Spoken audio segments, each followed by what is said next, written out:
influences, programming information, sense of belief, the poisons we get in food and drink, religions that mess with our minds and close down our awareness, education and all this other stuff, medical drugs are affecting the decoding of this information, what we decode, how we decode it, and what range we decode. And at the level of the real manipulators, that's coldly, calculatedly done to put us in a vibrational prison we call a world. Bewildered world, going through it. What the hell is it all about? I don't understand. This is symbolic of the world we live in. For a body, computers. And we tap into this World Wide Web, you might call the cosmic internet, the holographic internet. And it's not, this is symbolic, the wires between them, because it ain't like that. It's like this. This Brixton Academy has wireless internet. It's here, everywhere, around us. We can't see it. It's not affecting our perception at all. But if I tune this computer to that Wi-Fi wireless internet, on that screen will suddenly appear that internet, that reality. And what we're living in, where are we, is a holographic internet, and that information exists everywhere around us, and we're decoding it unknowingly, though not now, increasingly, into this reality we think is the world. And so you had that scene in the Matrix movie, the first one, where Morpheus says, the Matrix is everywhere. It's all around us, even now in this very room. You can see it when you look out your window or you turn on your television. You can feel it when you go to work, when you go to church, when you pay your taxes. It is the world that has been pulled over your eyes to blind you from the truth. What truth? That you are a slave, Neo. Like everyone else, you were born into bondage, born into a prison that you cannot smell, taste, or touch. A prison for your mind. And the Matrix is everywhere because it is like a wireless internet which we're decoding. And we can decode vast areas of this internet.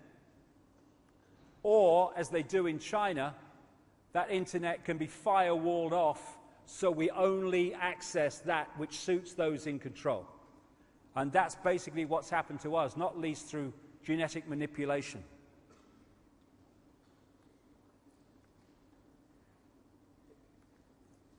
So what is reality? It's the frequency range that we are decoding, and it's how we are decoding it. So when you've got miracles, there are no miracles. No such thing. There's only understanding reality more than you are when you perceive them as miracles. How can it be that you can walk through fire in a certain state of consciousness and not get burned, and you can walk through fire in another state of consciousness and be in the ambulance in 10 minutes? It's simply your connection, your interaction with reality is different. If you believe, and it's programmed into the software, that if you put your hand in fire it will burn, it will burn. But if you can go to another level of consciousness that's beyond that, then you can walk through fire and not get burned, as many people do. That's not a miracle.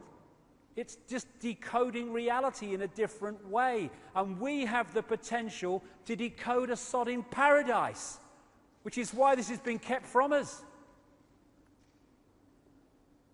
In the Matrix movie, there is no spoon. It is not the spoon that bends, it is only yourself, exactly. I saw this. Where there is love, there is pain. Bollocks. Bollocks. Only if you believe there is.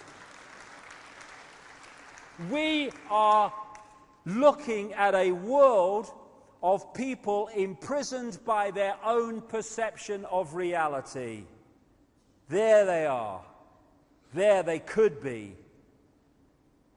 As William Blake said, if the doors of perception were cleansed, everything would appear to man and woman as it is. infinite. I think, therefore I am, said Descartes. I compute, therefore I am, on a body consciousness level. I am, therefore I am, in terms of infinite consciousness. That's who we are. What's your name? Everything you can ever think of. And just go through this before. I've kept to time well, purely by bloody accident, mine. On one level, as I said earlier, this is a mathematical construct. This is one reason why things like numerology and numerological sequences are found all the time in secret society lore and stuff. And if you look at the codes of DNA, they've got a very digital mathematical feel about them. Same with DNA when you look at it. We are digital on one level. The Earth grid, as above, so below. The Earth is an energetic construct in the same way that we are, and it has a structure of energy lines called ley lines, meridian lines, whatever. And these are very geometrical in the way that they are laid out. Again, mathematics, geometry. And algebra, I like it, yeah. The Earth grid equals x, y squared. And xy squared, where'd that come from? I don't know. Anyway, so here's the grid, and the lines are geometrical. And what a lot of people have now, who've researched ancient structures and temples and standing stones and what have you, they found that they are amazingly, stands back in amazement, in geometrical relationship to each other all over the world. How did they do that? Miraculous? No. If you have that ancient knowledge, and I'll come to that in the second half, or the second section, you know where these vortexes are.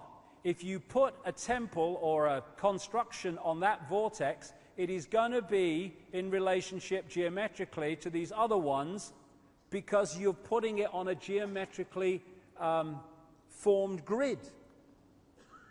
And just like we have the chakra system of vortexes, so does the Earth. And like I say, things like Stonehenge and these great constructions of the ancient world were invariably put on these vortex points, which is where the geometrical relationship comes from. Also, because of this ancient knowledge I'll talk about when we've had a break, you find that these great ancient constructions and temples and amazing creations are using classic geometrical and mathematical codes like pi and golden mean, extraordinary. Also, what comes up a lot is the Fibonacci sequence of numbers, which was attributed in terms of discovery, although it seems it was known long before, to this guy, Leonardo Pisano Fibonacci. I'm not sure, I think he was Italian, I'm not sure. And the Fibonacci sequence is you add the two numbers together to get the next one. And this sequence you find throughout nature and throughout the formation and the relationships of parts of the human body and the human face. You find this Fibonacci sequence because that's the mathematical construct level of reality manifesting itself. The same with how flowers grow and how flowers are formed. This Fibonacci sequence of numbers and mathematics comes up again and again and again. Same with these other golden mean and pi stuff as well. So this guy, Stephen Marquardt, an American doctor who studied the human face and the human body from, I think it was a point of view of cosmetic surgery, started to see this obvious correlation between these mathematical codes and sequences and the human body. And he said this: all life is biology, all biology is physiology, all physiology is chemistry, all chemistry is physics, and all physics is math, or maths as we say here. And he might have added, and all maths is energy, because that's the next level of it. We live in a almost a mechanical construct on one level as it plays out, And through things like money and other things the manipulators have introduced and controlled,